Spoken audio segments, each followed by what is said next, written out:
Friends ಎಲ್ಲರಿಗೂ ನಮಸ್ಕಾರ. ಇವತ್ತು ನಾನು ಸುಲಭವಾಗಿ ಒಂದು ಸಾಂಬಾರ್ ರೆಸಿಪಿ ತೋರಿಸ್ತಾ ಇದ್ದೀನಿ.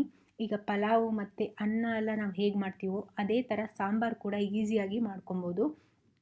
ಕುಕ್ಕರಲ್ಲಿ ಸಾಂಬಾರು ಮಾಡೋದು ಹೇಗೆ ಅಂತ ತೋರಿಸ್ತಾ ಇದ್ದೀನಿ. ಇದು ಟೈಮೇ ಇಲ್ಲ ಅನ್ನೋರು ಅಥವಾ ತುಂಬ ಫಾಸ್ಟಾಗಿ ಅಡುಗೆ ಆಗಬೇಕು ಅನ್ನೋರಿಗೆ ಒಂದು ಒಳ್ಳೆ ರೆಸಿಪಿ. ಬನ್ನಿ ನೋಡೋಣ ಹೇಗೆ ಮಾಡೋದು ಅಂತ.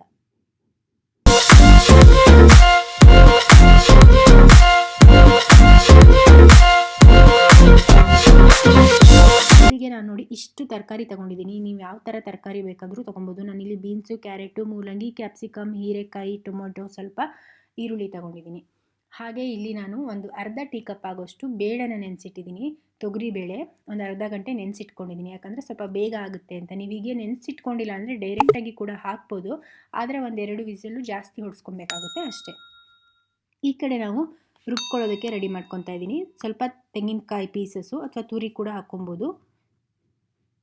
ಹಾಗೆ ಸ್ವಲ್ಪ ಕರಿಬೇವಿನ ಎಲೆ ಇಲ್ಲೇ ಹಾಕ್ತಾಯಿದ್ದೀನಿ ನಾನು. ಯಾಕಂದರೆ ಕರಿಬೇವು ಸಪ್ರೇಟಾಗಿ ಹಾಕಿದರೆ ಯಾರೂ ಕೂಡ ತಿನ್ನಲ್ಲ. ಹಾಗಾಗಿ ರುಬ್ಬೋದಕ್ಕೆ ಹಾಕಿದರೆ ಈಸಿಯಾಗಿ ತಿಂತಾರೆ.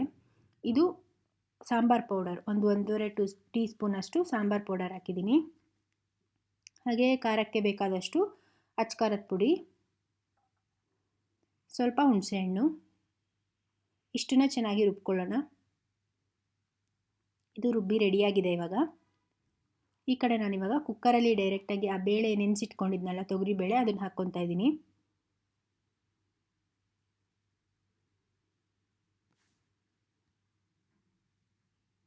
ಅದಕ್ಕೆ ಇವಾಗ ಎಲ್ಲ ತರಕಾರಿಗಳನ್ನು ಹಾಕ್ತಾ ಇದ್ದೀನಿ.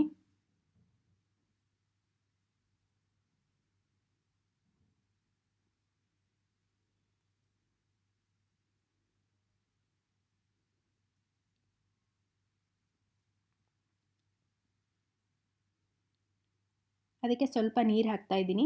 ತರಕಾರಿ ಬೇಯೋದಕ್ಕೆ ಎಷ್ಟು ಬೇಕಾಗುತ್ತೋ ಅಷ್ಟು. ಅದಾದಮೇಲೆ ನಾವು ರುಬ್ಕೊಂಡಿರೋದು ಮಸಾಲ ಹಾಕ್ತಾ ಇದ್ದೀನಿ. ಆ ಜಾರಿಗೆ ಸ್ವಲ್ಪ ನೀರು ಹಾಕ್ಬಿಟ್ಟು ಅದನ್ನು ಕೂಡ ಸೇರಿಸ್ತಾ ಇದ್ದೀನಿ. ಮತ್ತು ನೀವು ನಿಮಗೆ ನೀರು ಎಷ್ಟು ಬೇಕು ನೋಡಿಬಿಟ್ಟು ಅಷ್ಟು ಅಡ್ಜಸ್ಟ್ ಮಾಡ್ಕೊಬೋದು. ಇವಾಗಲೇ ಎಷ್ಟು ನೀರು ಬೇಕೋ ಅಷ್ಟು ಕೂಡ ಈಗಲೇ ಹಾಕಿ ಇಟ್ಬಿಟ್ರೆ ಆಯಿತು ಅಷ್ಟೇ. ನೋಡಿ, ಇದು ತುಂಬ ಸುಲಭವಾಗಿ ರುಚಿಯಾದ ಸಾಂಬಾರು ರೆಡಿ ಆಗುತ್ತೆ. ನೀವು ಡೈರೆಕ್ಟಾಗಿ ಈ ಥರ ಮಾಡಿದ್ದೀರ ಅಂತ ಗೊತ್ತೇ ಆಗಲ್ಲ. ರುಚಿಗೆ ತಕ್ಕಷ್ಟು ಉಪ್ಪು ಕೂಡ ಹಾಕ್ತಾ ಇದ್ದೀನಿ. ಹಾಗೆ ಸ್ವಲ್ಪ ಬೆಲ್ಲ ಆಪ್ಷನಲ್, ನೀವು ಬೇಕಿದ್ರೆ ಹಾಕ್ಕೊಬೋದು. ಕೆಲವರು ಬೆಲ್ಲ ಹಾಕ್ತಾರೆ, ಕೆಲವರು ಬೆಲ್ಲ ಹಾಕೋದಿಲ್ಲ. ಇಷ್ಟು ಹಾಕಿ ಮಿಕ್ಸ್ ಮಾಡಿದರೆ ಆಯಿತು ಚೆನ್ನಾಗಿ.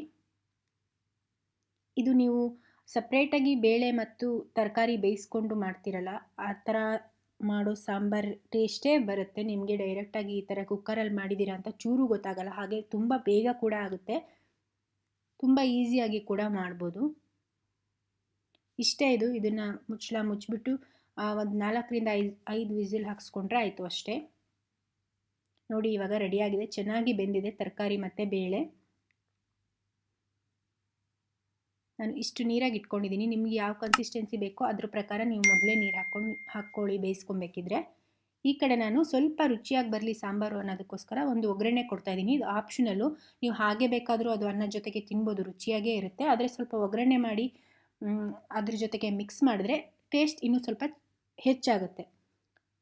ಸ್ವಲ್ಪ ಒಂದು 2 ಟೇಬಲ್ ಸ್ಪೂನ್ ಆಗೋಷ್ಟು ಎಣ್ಣೆಗೆ ನಾನು ಒಂದು ಅರ್ಧ ಚಮಚ ಆಗೋಷ್ಟು ಸಾಸಿವೆ ಹಾಕಿದ್ದೀನಿ. ಹಾಗೆ ಒಂದೆರಡು ಒಣಮೆಣಸಿನ್ಕಾಯಿ ಕೂಡ ಹಾಕ್ತೀನಿ ಇದಕ್ಕೆ. ಇಲ್ಲಿ ಕರಿಬೇವೇನು ಹಾಕೋ ಅವಶ್ಯಕತೆ ಇರಲ್ಲ, ನಾವು ರುಬ್ಬೋದಕ್ಕೆ ಆಲ್ರೆಡಿ ಹಾಕಿದ್ದೀವಿ. ನಿಮಗೆ ಬೇಕಂದರೆ ಮತ್ತೆ ಹಾಕ್ಕೊಳ್ಳಿ. ಇಲ್ಲಿ ಒಂದು ಚಿಟಿಕೆ ಆಗೋಷ್ಟು ಇಂಗು ಕೂಡ ಹಾಕ್ತಾ ಇದ್ದೀನಿ.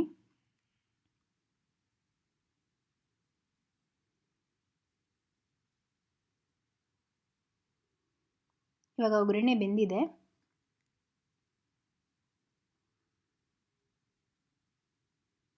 ಇದಕ್ಕೆ ನಾವೇನು ಡೈರೆಕ್ಟಾಗಿ ಕುಕ್ಕರಲ್ಲಿ ಬೇಯಿಸಿಟ್ಕೊಂಡಿದ್ದೀವಲ್ಲ ಅದನ್ನು ಇದಕ್ಕೆ ಹಾಕಿದರೆ ಆಯಿತು ಅಷ್ಟೇ.